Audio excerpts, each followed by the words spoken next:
This is a 1975 Norton 850 Commando electric start, of which the electric starter has been pulled off. Probably, who knows, it's not there. So, I've got the California air conditioner on it, which they came out with 75 for noise reduction. It's a nasty piece of kit. And we're going to take that off completely and put a small air cleaner on it. The bike is rather complete. It's interesting. It says no oil, no oil. I didn't do that in this case. When there isn't, I do this. But somebody else did this, which is a little worrisome because when the client brought it here, he said it was somewhere else. And they kicked on it for like 15 minutes in order to get it started and told him it was finished, and it wasn't. But the fact that they may have started it with no oil is a little bit scary. So we'll see what happens as soon as I can get a foot on the Kickstarter and the electric starter and drain the sump and drain the oil bottle. And we're going to put new iso-elastics in this thing because it's been sitting on these since it was new and they're hard as rocks. Rebuild the front brakes, rebuild the back brakes, completely check it out, do whatever we find necessary. I've already ordered and received a whole bunch of parts for it, and I'll show you over here. My goodness, we've got gaskets, we've got, what is this? This is bits and pieces, brand new chain. This is the new American starter. These things will spin a Norton like a sewing machine. This is a complete side stand kit because the side stand's gone. And then all of these parts are in here, new shock absorbers, and all kinds of little bitty parts, including a new taillight shroud, carburetor rebuilds. We're going to try to rebuild the master and slave cylinders on both hydraulic brakes, front and rear.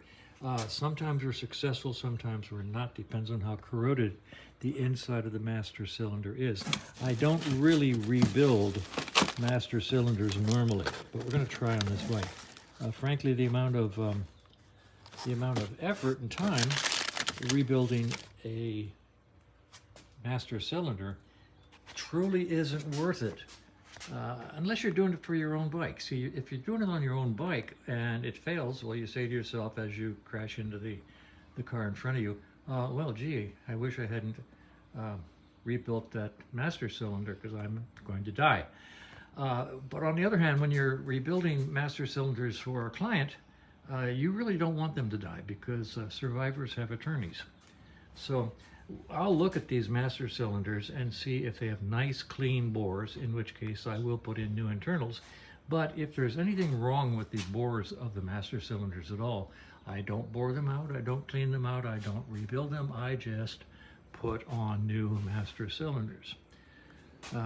Basically liability. Okay, so anyway, the bike is a complete bike. That's nice. And I'll do a walk around.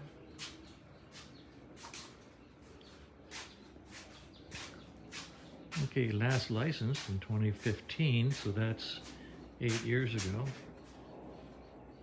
Been sitting for a while. Side cover, I think the client said he has a side cover. New battery.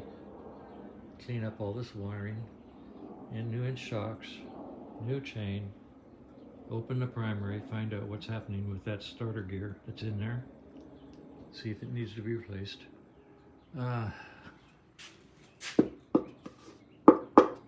Nice metal gas tank.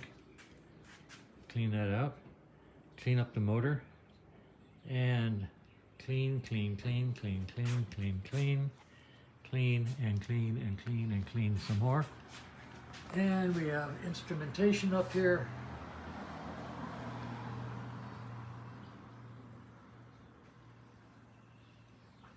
Broken. There's a broken glass on the speedometer.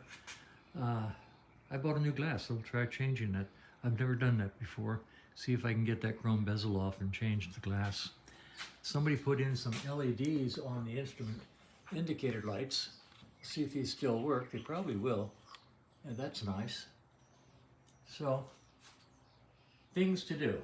That's the walk around for the day. let's go over here and open the seat and see what's underneath. This is the handle. Let's see how to open this thing. There we go.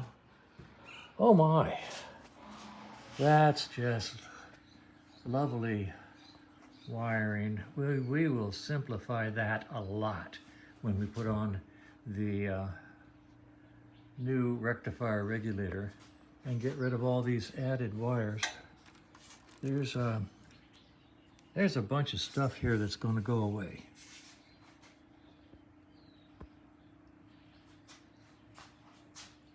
Yeah, a lot of people had their hands in here, I think. So the whole oil bottle has to come on. To do the isoelastics, so you start with taking the chain off, the rear wheel off, the oil tank out, the battery box out, the air cleaner out.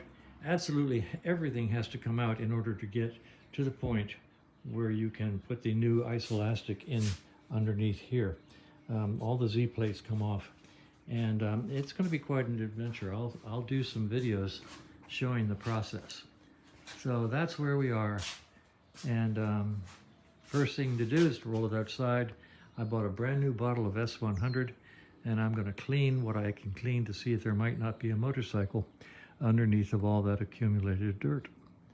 So this is where the fun begins.